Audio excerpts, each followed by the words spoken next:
HTML has different elements or selectors that you can add styles to, like the paragraph tag or the body tag. But one of the many cool things with CSS and CSS3 is that you can make up your own selector, and these are called ID selectors or a class selector.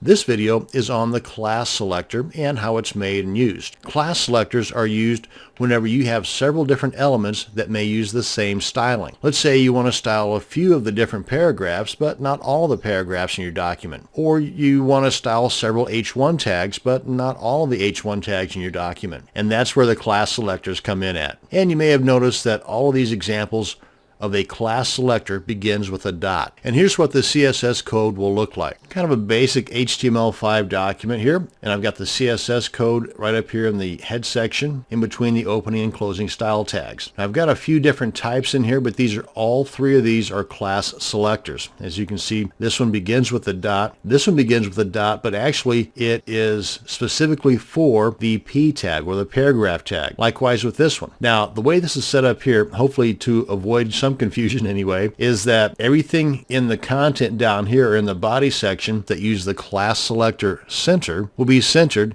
and the text will be blue, just like we've got right here. Now you can also specify a particular HTML element like your paragraph tag or your H1 tag or even your body tag that should be affected by the class. And that's demonstrated right here, where we have the HTML element for the paragraph tag, that's the P, right in front of the class selector center. So if we're using the class selector center along with the paragraph tag as defined down here, then this content in this paragraph will not be centered and blue. Instead, it will take on this particular styling right here. It'll be centered and gold. Here, let me just go ahead and show you what this looks like here. That might help a little bit.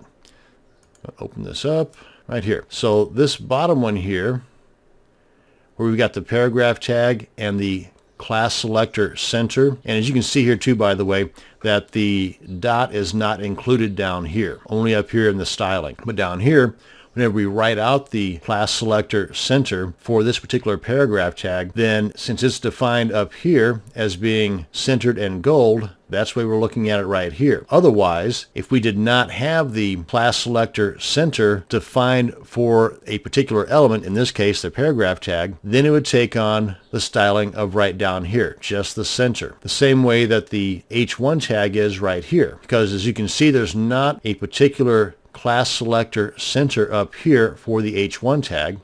So as this is written down here for the H1 class selector center, it's taking on the styling of just this guy right here. Let me further demonstrate that by just deleting this guy right here altogether and save that. And that way this guy right down here that was taking on the characteristics of the P dot center class selector, it will now take on the stylings of just the center class selector, which is centered and blue, just like this guy right here. So let's go ahead and save this.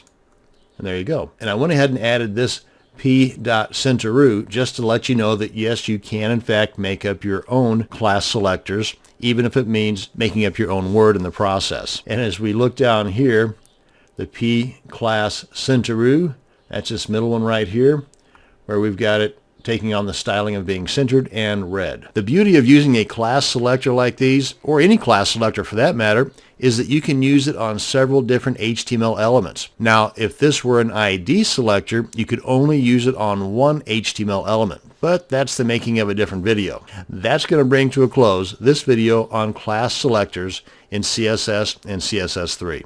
Thanks for watching, and you have a great day.